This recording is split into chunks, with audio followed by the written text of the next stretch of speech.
Argentina আসলে ওই রেফারির পক্ষপাতিত্ব এই ম্যাচে এরকমটা থাকেই, তবে আর্জেন্টাইন প্লেয়ার যখন ফাউলের শিকার হন বা প্রেজড হন অন্য কোনো অপোনেন্টের প্লেয়ার দ্বারা, তখন বোধহয় একটু কথা কমই হয়। একটা ভিডিও আমাদের কাছে আছে, আসি আমরা দেখি সেটা।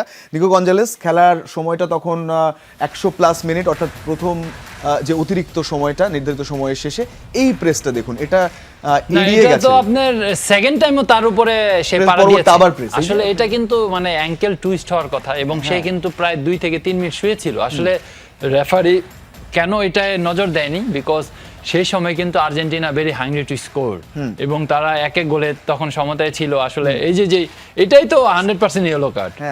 আপনি সেকেন্ড টাইমটা নাইলে আপনি ব্যালেন্স রাখতে পারেন, পাড়া লেগে গেছে, কিন্তু এটা তো 100% ইয়েলো কার্ড।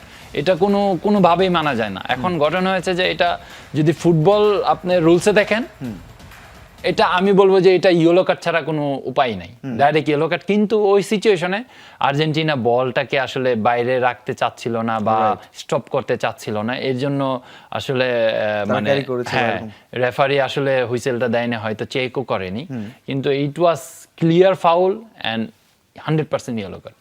ওকে, তো এইটা আসলে নিকো গঞ্জালেসের 100% ইয়েলো কার্ড বা ফাউল ছিল, এরকম ঘটনা হতেই পারে, হয় বা এড়িয়ে যাওয়া হয়েছে।